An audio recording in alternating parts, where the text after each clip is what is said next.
अस्सलाम वालेकुम, वेलकम है आपका लुपना फूड स्टूडियो में। आज हम बना रहे हैं मटन कटवा गोश्त। बहुत ही मज़े का बन के ये तैयार होता है और बनता भी मिट्टी की हांडी में है, तो इसकी लज्जत 10 गुना बढ़ जाती है। इसे अगर लकड़ी पे या कोयले पे बनाए तो वाह वाह क्या ही बात है। तो शुरू करते हैं। बिस्मिल्लाहिर्रहमानिर्रहीम।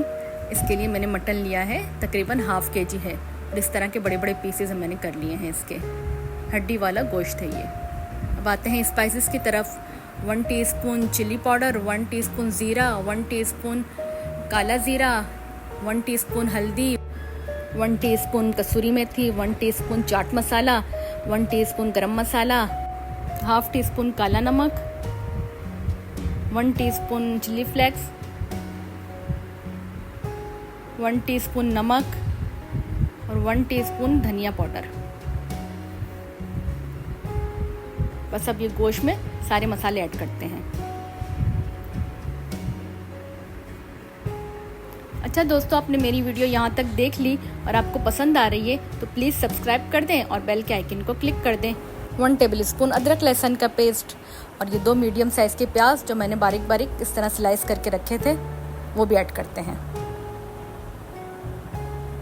बस अब ये सारे मसाले और प्याज को हमने हाथों की मदद से मिक्स कर लेना है। पूरे गोश्त में हमारे मसाले अच्छे से चढ़ जाएं। इसे छोड़ देंगे हम तकरीबन 10 से 15 मिनट के लिए।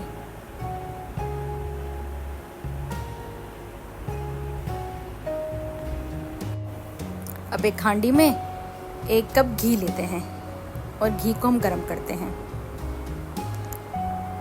जैसे ही हमारा घी गरम हो जाए,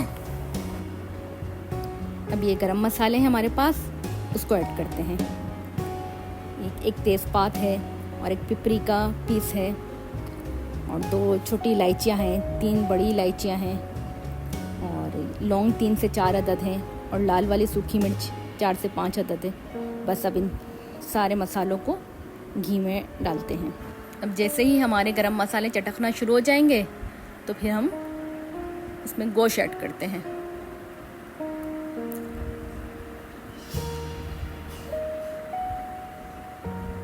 गोश्त डाल के इसे हमने 5 मिनट तक भूनना है तेज़ आंच पर।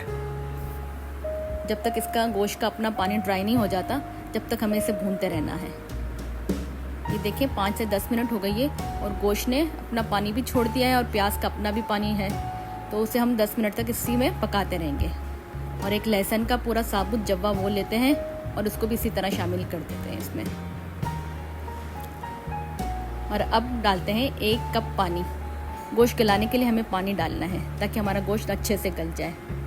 और फिर अब इसे छोड़ देते हैं तकरीबन 2 घंटे के लिए, बिल्कुल स्लो फ्लेम पर। अच्छा दोस्तों, आपके यहाँ इस गोश्त को क्या कहते हैं कमेंट्स में ज़रूर बताइएगा और आपको किस तरह लगा ये कटवा गोश्त, ये भी ज़रूर बताइएगा। अब 1 घंटा हो गया है और हमारा गोश्त हाफ डन हो गया है। ये देखें सारे मसाले एक जान हो गए हैं। अब इस जगह पर आकर हम 2 मीडियम साइज़ के टमाटर ऐड करते हैं जो मैंने इस तरह से बारीक चॉप कर लिए थे गोल गोल स्लाइसेस में, ताकि ये गलने में आसानी से गल जाए। बस 2 मिनट तक इसको फिर भूनते हैं।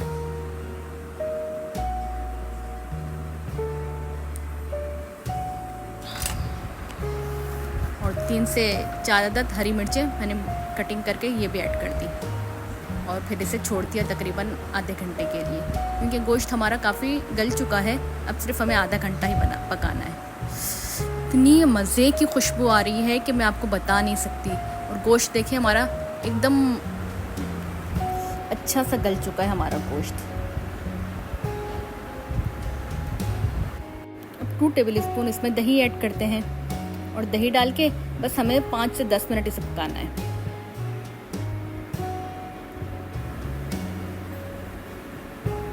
तो बस हमारा ये कटवा गोश्त बिल्कुल तैयार है। मिट्टी की हांडी में इसकी लज्जत तो बहुत ज़्यादा ही बढ़ जाती है। ये देखें कितना लजीज लग रहा है देखने से ही। तो बस अब इसे सर्व करते हैं।